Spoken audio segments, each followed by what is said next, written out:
ከእሴይ ዘር መገኘቷን ሲመለከት ነው። የአብርሃም ልጅ የአዳም ልጅ ይላታል። ከአዳም ዘር መገኘቷን ከአብርሃም ዘር መገኘቷን ከዳዊት ዘር መገኘቷን ሲመለከት የዳዊት ልጅ ይላታል ድንግል ማርያም። ክርስቶስንም እንደዛው ማለት ነው። እንደዛውና አበባ ከዛፍ እንደሚገኝ ከተክል እንደሚገኝ ድንግል ማርያምም ከታላላቅ ከነ አብርሃም ከነ ይስሐቅ ከነ ያዕቆብ ከነ ዳዊት ከቅዱሳን ወገን መገኘቷን የሚያሳይ ነው ማለት ነው።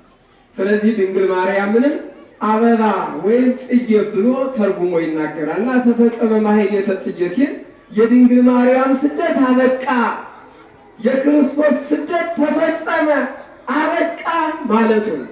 ከእንግዲህ በኋላ ድንግል ማርያም ከግብፅ ወደ ኢየሩሳሌም እንደተመለሰች ልጇን ይዛ ልጇን አቅፋ ያንን በረሃ አቋርጣ ወደ ኢየሩሳሌም መመለሷን የምንመሰክርበት የምናውጅበት ወቅት ነው። ከእንግዲህ በኋላ ያለው ማለት ከዚህ በኋላ ያለው በዛ መሰረት አገልግሎቱ ይከናወናል።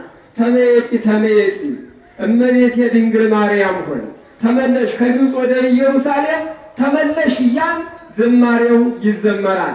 አገልግሎቱም እንደዛው ይከናወናል ማለት ነው እና የዛሬው ወንጌልም የሚያስተምረን ከዚህ ጋር በተያያዘ ነው።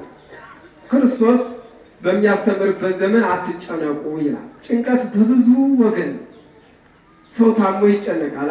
ራሱን ታሞ ሌላም ታሞ እጅግ ይጨነቃል፣ ይጠበባል። እንደ በሽታ የሚያስጨንቅ እንደ በሽታ የሚያስጠብብ ልክ እንደ ኢዮብ ማለት ነው። በመሬት ላይ እንደ ኢዮብ የተጨነቀ የለም።